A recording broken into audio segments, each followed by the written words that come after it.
अगर आप लॉ की पढ़ाई कर रहे हो तो मुझे लगता है कि सबसे आसान आपको फैमिली लॉ लगता होगा। क्यों? क्योंकि वो उसमें आप अपनी फैमिली से कनेक्ट करके चीज़ों को ईजिली समझ पाते हैं। और फैमिली लॉ का भी एक बहुत ही आसान सा टॉपिक है जिसको एक कहानी की तरह सुनना है, वो है joint family. Hello students, welcome back to my audio class. और अब तक आप समझ गए होंगे कि इस वीडियो क्लास का टॉपिक है हिंदू संयुक्त परिवार। What do you understand by Hindu joint family? Discuss the main characters of joint family. तो अब इसको शुरू करते हैं और बहुत ध्यान से एक कहानी की तरह अपनी फैमिली से कोरिलेट करके इसको सुनिएगा तो बहुत आसानी से आपको सारे पॉइंट्स और कीवर्ड समझ में आ जाएंगे। हमारा जो पूरा सामाजिक संस्था है उसकी प्रमुख विशेषता क्या है कि हम संयुक्त परिवार में रहते हैं, और अभी से नहीं, हिंदू पुराने समय से ऐसा चला आ रहा है।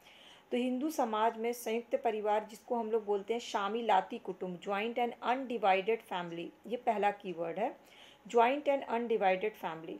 ये हिंदू परिवार का बेसिक जो रूप है इसे माना जाता है।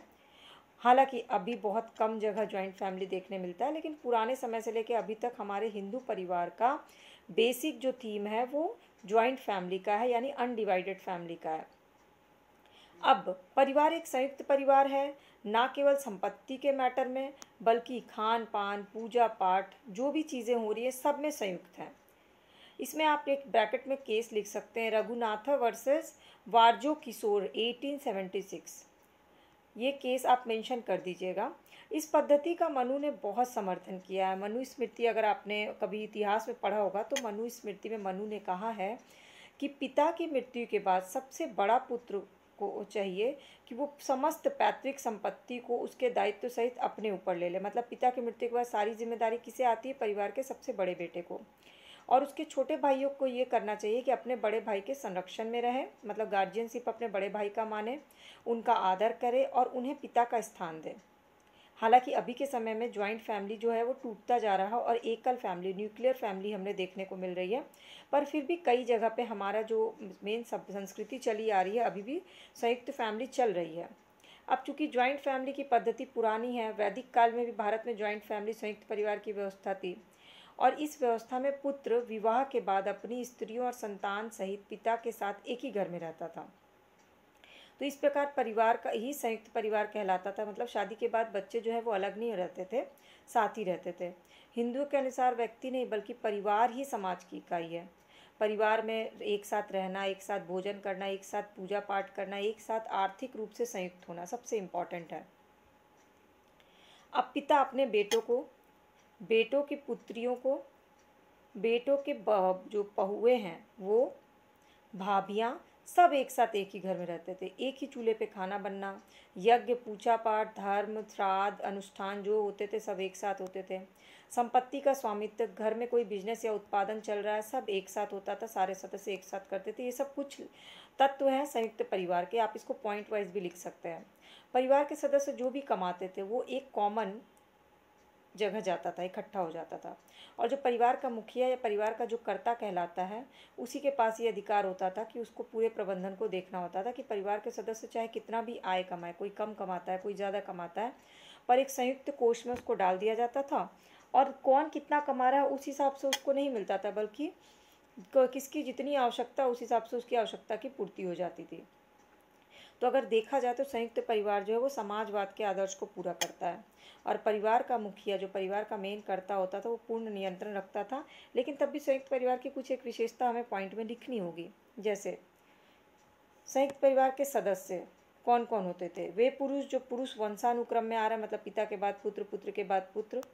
दूसरा सामपार्श्विक। तीसरा दत्तक ग्रहण से पत्नी, विधवा पत्नी किसी की हो। चौथा पुरुष सदस्यों की पत्नी या विधवा पत्नी। और पांचवा उसकी अविवाहिता पुत्रियां, यानी कि जो जिनकी लड़कियों की शादी नहीं है, वो भी संयुक्त परिवार का हिस्सा है।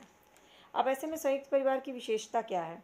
पहला विशेषता, संयुक्त परिवार के प्रत्येक सदस्य संयुक्त परिवार की संपत्ति का उपयोग कर सकते हैं। कितनी अच्छी विशेषता थी कि प्रत्येक सदस्य को अधिकार है कि जो संयुक्त कोष है ना उसका इस्तेमाल करे। उनको एक साथ रहने का अधिकार, आवास का अधिकार, बंटवारा करवाने का अधिकार, the right to seek partition, परिवार की संपत्ति का संयुक्त रूप से उपभोग करने का अधिकार है। और संयुक्त परिवार आय व्यय का हिसाब देखने का अधिकार है, यानी संपत्ति से जुड़ा जो भी चीज़ है वो सब संयुक्त रूप से करने का अधिकार है। दूसरा, कर्ता या मुखिया द्वारा प्रबंध, संयुक्त परिवार में एक कर्ता होता है जिसको मुखिया बोलते हैं, जिसको परिवार का कर्ता कहते हैं। ये या तो पिता होता है या पिता के बाद जो परिवार में सबसे बड़ा होता है वही परिवार के सारे कार्य को देखता है। इसमें संपत्ति भी आती है। तीसरा, संपत्ति का संयुक्त स्वामित्व। हिंदुओं की संपत्ति का वर्गीकरण कई प्रकार से किया जाता है। तो संयुक्त परिवार में संपत्ति किसी की व्यक्तिगत संपत्ति नहीं होती है, पूरे परिवार की होती है। इसको बोलते हैं सामिलाती संपत्ति। और संपत्ति की विशेषता ये होती है कि इस पर किसी एक का स्वामित्व हो ही नहीं सकता, कोई अपना एक आधिपत्य इस पर जमा नहीं सकता है। चौथा, दो प्रकार की संपत्ति होती है। संयुक्त परिवार की संपत्ति दो प्रकार की कैसे होती है? एक तो जो स्वायत्त संपत्ति होती है जो कि जॉइंट फैमिली प्रॉपर्टी होती है, और एक एंसेस्टर की संपत्ति होती है। एक तो संयुक्त परिवार के सदस्यों की ऐसी संपत्ति है जिनको संयुक्त परिवार की संपत्ति में शामिल कर लेते हैं, अपने व्यक्तिगत अधिकार को त्याग देते हैं और एक तरह से जॉइंट संपत्ति बन जाती है। और दूसरी जो उनको पूर्वजों से मिली होती है। इसमें आप एक केस लिख सकते हैं, फीरू राम लोचन राम तथा मैखा सेठानी के मुकदमे में पटना हाई कोर्ट निश्चित की थी कि जब कोई हिंदू पुरुष व्यापार छोड़कर परलोक चला जाता है, मतलब डेथ हो जाती है, तो उसके उत्तराधिकारी को अन्य संपत्ति की भांति प्राप्त करना होता है। पुरुष उत्तराधिकारी के हाथ में आकर यही संपत्ति संयुक्त परिवार की संपत्ति हो जाती है। फिर इसके बाद है संयुक्त स्वरूप की पूर्व मान्यता। हिंदू विधि का एक सामान्य सिद्धांत है कि जब तक कोई विपरीत सिद्ध ना हो तो हिंदू परिवार खान पान पूजा पाठ संपत्ति के मामले में सब संयुक्त है, जब तक कि कोई बंटवारे का डिमांड ना कर जाए। और संयुक्त परिवार में बंटवारा हुआ है तो इसके विपरीत से कहने वाले इसे सिद्ध करना पड़ता है कि बंटवारा हो गया, वरना सब कुछ संयुक्त चलता रहता है। छठा, उत्तरजीविता के सिद्धांत पर आधारित। तो उत्तरजीवी वे व्यक्ति होते हैं जिनको संयुक्त परिवार की संपत्ति परिवार के एक सदस्य की मृत्यु के कारण प्राप्त हो जाती है। जैसे कि यदि कई भाइयों में से एक की मृत्यु हो जाए तो उसके कोई संतान ना हो, तो ऐसी परिस्थिति में उसकी पूरी संपत्ति अन्य भाइयों में बढ़ जाएगी। इसी को उत्तर जीवन का सिद्धांत कहते हैं, द सर्वाइवर्स। वास्तव में दाएं भागियों की हैसियत से इस प्रकार की संपत्ति को ना प्राप्त करके उत्तरजीवी की हैसियत से प्राप्त किया जाता है। तो संयुक्त परिवार की संपत्ति का वे जिस प्रकार से उपयोग कर रहे हैं उसी प्रकार से करते रहते हैं, बस संपत्ति बढ़ जाती है। सातवां है संपत्ति पर जन्म से स्वत्व।